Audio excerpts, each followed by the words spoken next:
Hey, today we're going to do another cheap truck parts, but it's not probably what you think. Axles, complete axles. We're going to do that. These things were super cheap. Found them on Amazon. We're going to put them under the Mad Max cage, see if that helps with our weight distribution. Keep this thing from falling over quite so much. Alright guys, these axles are quite honestly the cheapest axles I could find. They're all aluminum. They actually look just like the ones I put on the cheap truck parts truck, which I think will soon be going to a new home. But, let's see, we got the aftermarket links. They do not come like this. The links and the shocks and everything I put on there myself. I've already opened up the caps and made sure there was grease in there, and these things roll just as smooth as they're supposed to. They're real pretty that way.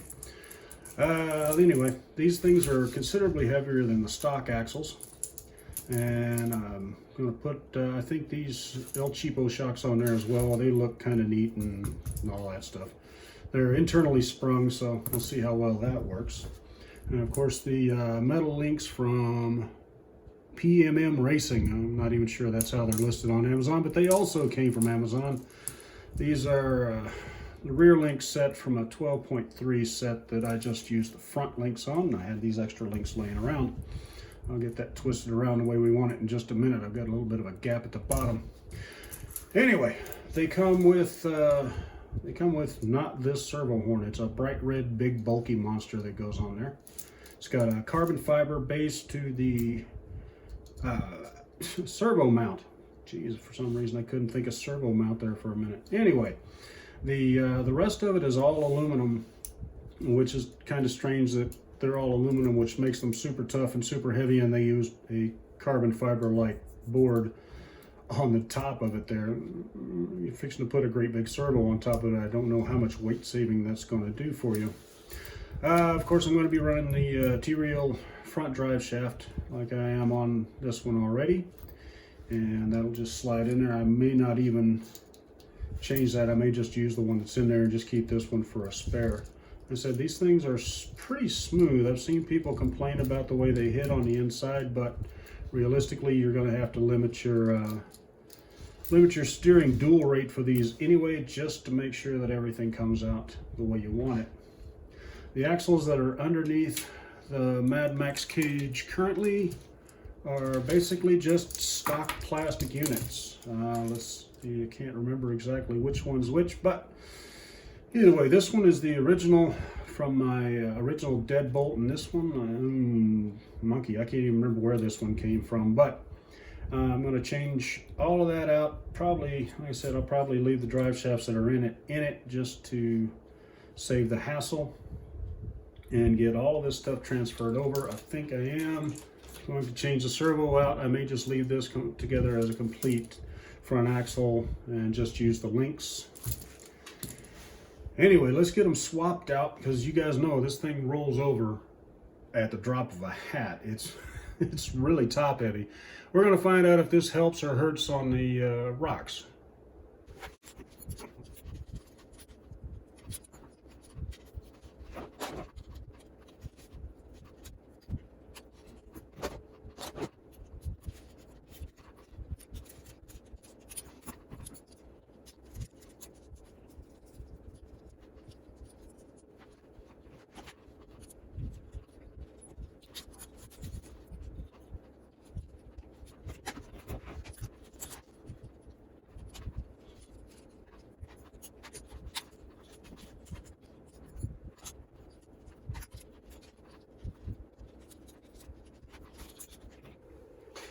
All right, well, that one's out. It took a little more than I figured it would, really. After some not quite so child-friendly words and everything came out of there. And I decided to use the same drive shaft in the rear, so I'm going to pull this one off, and then we can get this one installed as soon as I can remember what I did with that other Allen head. I don't know where I put that one, but I shall find it. I think it's this one. Anyway, these axles are fairly significantly heavier. Of course, being made out of all aluminum makes it a little more a little more resilient, but it also makes it super heavy. So if your truck is already super heavy, this might not be the best choice for you. But considering how heavy this thing is and how much of that weight is up top with this steel cage, the extra weight the axles give me down low should be able to make it a little more stable when we're out crawling around. I've actually had these axles for a while. I was going to use them on something else, but that plan kind of fell apart, so I am working with what I have. I like these axles on this truck, but the extra weight down low should help a lot in order to get everything to stay on the ground instead of just tumbling down the rocks, which gets a little rough on this poor old machine. And me as well, because chasing it down the hills is never a fun trip. Anyway, I'm going to get this one installed, and you guys already know how this all goes. I'll try to speed it up for you so you don't have to endure my not quite so friendly language towards this particular machine. And all of the boredom that goes with watching somebody in real time put an axle in.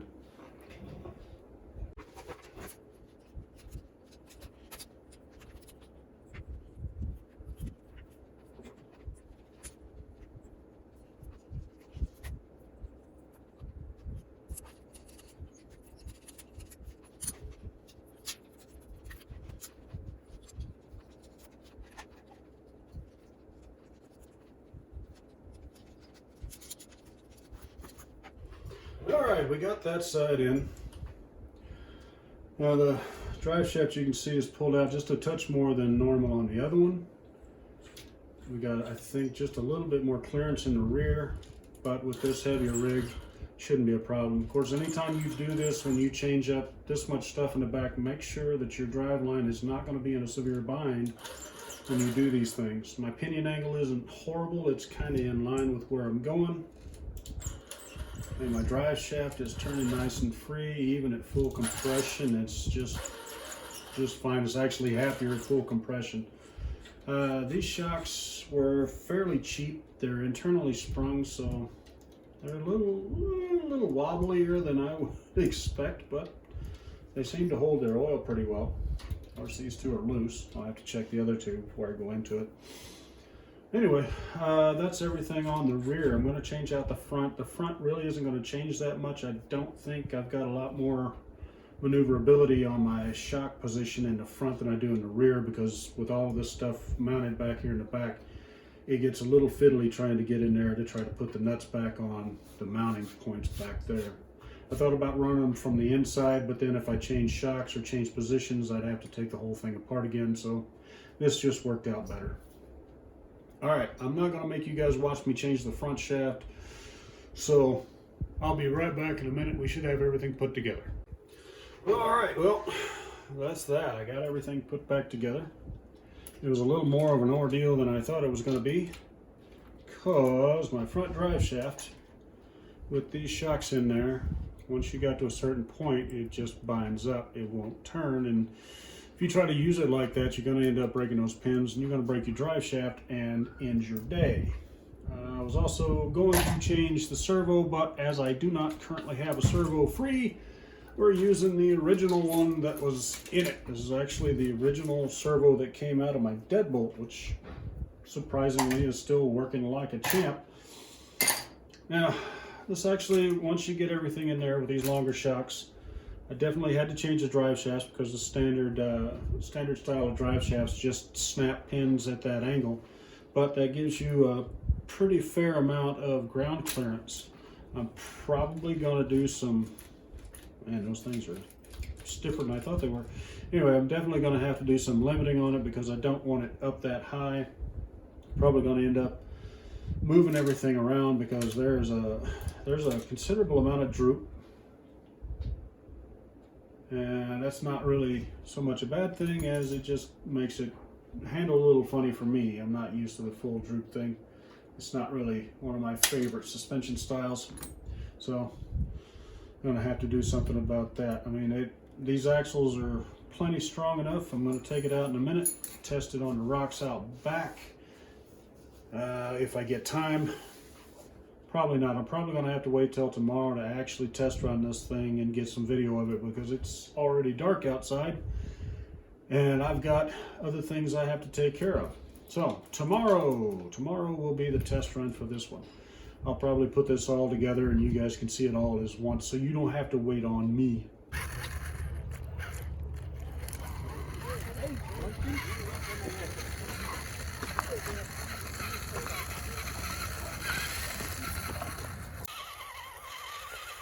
Alright, my bad driving aside, you have to remember that right now I'm running on stock RTR tires from, heck, I don't even remember. I think these originally came off the new deadbolt. But there's enough weight on this truck to make these tires really work. They also don't wear out as fast as if I put the super grippy tires on it, which I thought about for this run, because the foams in the showdowns they're just really soft. They just don't support this kind of weight. But keep that in mind if you're planning on putting on some heavy axles like this, because these foams really need to be pretty stiff in order to support the weight. Otherwise, when you turn your steering, you're just going to end up plowing over and you're not going to actually be able to turn anything. The other part about the heavy weight is if you're in sand like this, it will dig itself in really quick.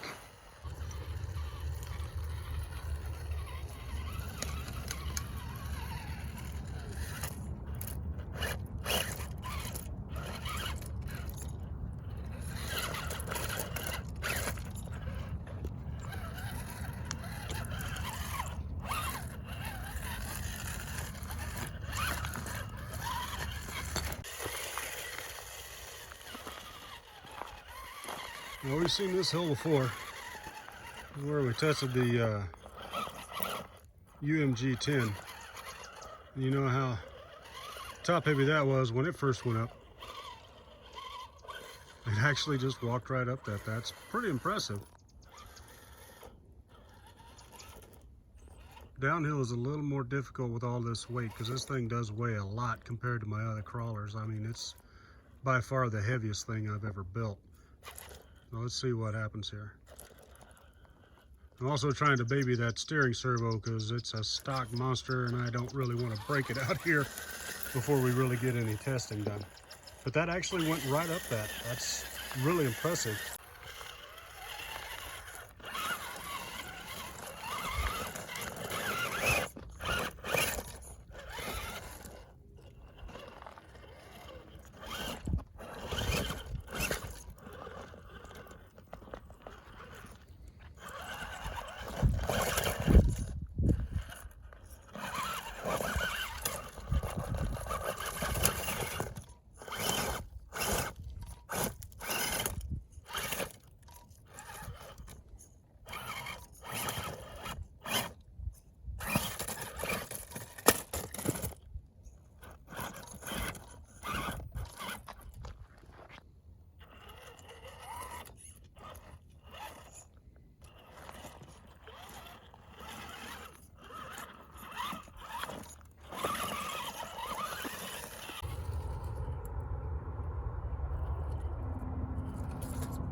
Okay, that'll do it from here. See you back at the workbench.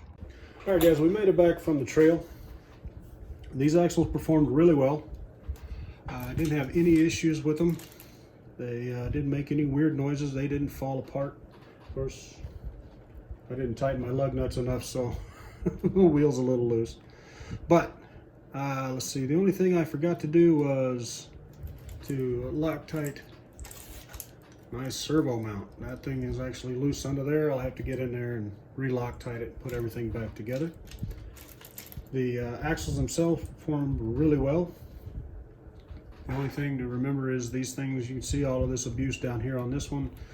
Aluminum grips the rocks, it doesn't slide over. So once you hit a rock, it's going to hit and it's going to dig in instead of just sliding over where plastic will. Something to keep in mind. The El Cheapo shocks that I put on there are not great shocks. I'll say that right off the bat. They are not great shocks. This one's still leaking a little bit, but we'll have to take care of that later. Looks like I probably just forgot to tighten something up. But the truck worked great. The shocks that are on there for this, for realism, I mean, it gives you enough suspension travel and enough droop that you don't really have to worry about it very much. The axles didn't make any weird noises. Again, these are $60 for the set of axles, which means that you can put these under just about anything. Bigger tires, of course, always help with these kind of axles because they do have really, really big pumpkins.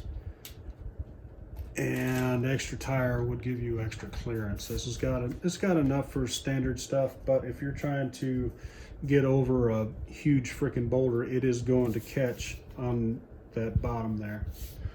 Aside from that, everything is good, but this is a super heavy rig, so you need some stronger foams, because these tires that I normally have on it are they're super grippy, but they're also super soft, so anytime I went to turn, it just rolled the tire over and pushed through. Didn't help handling at all. I was really shocked at how much runtime I actually got out of the battery. It's still got enough juice to run some more, and I ran it for an hour and a half today with all this extra weight, and it still got juice. I actually ran this one to test everything before, so this battery's got quite a bit of runtime on this charge, and it's still chugging right along. I think that's going to wrap it up for this one. I'm going to clean the axles, get them painted, retighten everything, make sure everything is the way it's supposed to be, and this one will be done. I'll have to find a new project.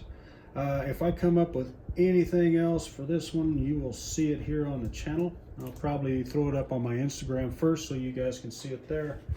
I usually throw it up on Instagram just when I'm getting the idea, so that I'll have a little more drive to actually get it finished.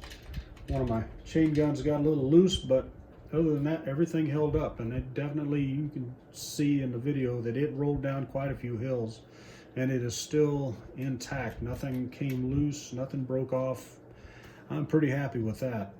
I'm working on the trailer mount right now. I'm working on the trailer as well, so it's all kind of going together.